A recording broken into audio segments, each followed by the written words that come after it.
हरे कृष्णा। आज हम second chapter का 59वां श्लोका पढ़ेंगे। मैं श्लोक पढ़ रहा हूँ। विषया विनिवर्तन्ते निहारस्य देहिनः रसवर्जं रसे अपि यस्य परम दृष्टा निवर्तते। इसका अर्थ हिंदी में है, देहधारी जीव इंद्रिय भोग से भले ही निवृत्त हो जाए, उसमें इंद्रिय भोगों की इच्छा बनी रहती है, लेकिन उत्तम रस के अनुभव होने से ऐसे कार्यों को बंद करने पर वह भक्ति में स्थिर हो जाता है। तात्पर्य श्रील प्रभुपाद के द्वारा। श्रील प्रभुपाद की जय।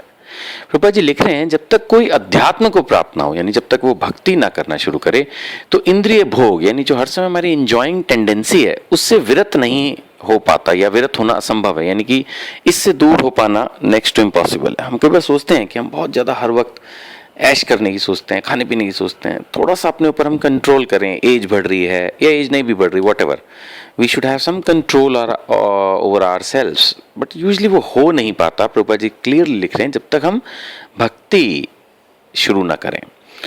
विधि विधानों द्वारा इंद्रिय भोग को सीमित करने की विधि वैसे ही है जैसे किसी रोगी के किसी भोज्य पदार्थ खाने पर प्रतिबंध लगाना। प्रभुपाद जी ने यहाँ एक एग्जाम्पल भी दिया, जैसे अगर कोई बीमार होता है, जब बीमार होता है तो हम उसको बोलते हैं ये चीज़ नहीं खानी। तो जब हमने बोल दिया कि ये चीज़ नहीं खानी, इससे ये नहीं है कि भी वो उसका उस चीज़ को खाने का मन खत्म हो गया, नहीं, उसका कई बार तो मन और बढ़ जाता है कि यार जैसे ही बीमारी से मैं ठीक हूँ तो मैं ये फिर से खाऊं, चाहे वो कोई भी चीज़ हो। समटाइम डॉक्टर दूध जैसी सिंपल चीज़ के लिए भी मना कर देते हैं, या कुछ लोगों को जैसे शुगर की बीमारी हो जाती है तो भी मीठा नहीं खाना, तला नहीं खाना। सो लॉट मेनी टाइम्स हम अपने मन को मार के कंट्रोल कर लें, लेकिन अंदर से इच्छा बनी रहती है। और भक्ति एक ऐसी चीज़ है जिसमें जो अंदर की इच्छा है, पहले इसको चेंज करना होगा। दिखावे से भक्ति हो नहीं सकती।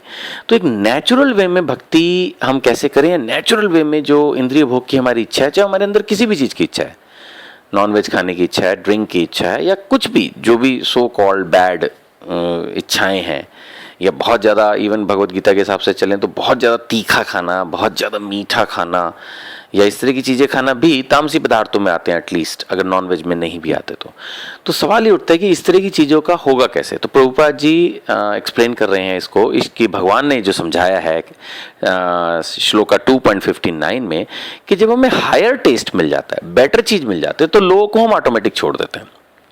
बहुत सिंपल एग्जाम्पल से इस बात को समझा जा सकता है कि अगर किसी के पास होंडा सिटी कार आ जाए ब्रांड न्यू, तो शायद उसको मारुति 800 अपनी गाड़ी जो पुरानी उसने बेच के नई होंडा सिटी ली, उसका गम नहीं होगा। फ्रैंकली देखिए, जिसने बहस करनी है उसका तो मेरे पास कोई जवाब नहीं है। अदरवाइज एक आम आदमी होंडा सिटी खरीदने के बाद इस बात को बहुत बैठ के दुख के साथ याद नहीं करेगा कि मेरी मारुति कार चली गई, अगर उसने उसको बेच के नई गाड़ी ली है तो। इसी तरह से जब हम हायर टेस्ट भक्ति में रियली लगते हैं, तो हमें जब प्रसाद पाने में, कीर्तन सुनने में, दर्शन करने में, भक्तों का संग करने में जब टेस्ट मिलने लगता है, तो जो पिछली लाइफ में सो कॉल्ड बैड चीज़ें खाने की हमें आदत थी, जैसे किसी को नॉनवेज खाने की आदत हो या ड्रिंकिंग की आदत हो, वो छूटेगी कैसे, सवाल ही उठता है। बहुत सारे तरीके जो हैं दुनिया में हैं, कई मैंने एड्स देखे हैं कि भाई दवाई खा लो, ये कर लो, वो कर लो, लेकिन इस श्लोका में भगवत गीता के हिसाब से जो सोल्यूशन है वो ये है कि जब हम भक्तों का संग करेंगे और प्रसाद पाएंगे, प्रसाद के फॉर्म में जब हम लगा लीजिए चाहे कोई जूस पीते हैं या प्रसाद खाते हैं, तो ये नॉन वेज, ड्रिंकिंग, स्मोकिंग, ये सारी हैबिट्स हमारे अंदर से निकल जाती हैं, because after that we start getting the higher taste. तो जब हमें हायर टेस्ट मिल जाता है, तब हमारी सारी जो बुरी आदतें कुछ लोगों में जैसे होती हैं, तो वो ऑटोमेटिकली नेचुरल प्रोसेस से ख़त्म हो जाती हैं, फिर कोई चिंता नहीं रहती। और ये मैंने अपनी लाइफ में, मैं ये तो नहीं कहूँगा हज़ारों, लेकिन हाँ सैकड़ों एग्जाम्पल्स में ज़रूर प्रैक्टिकली देखी है।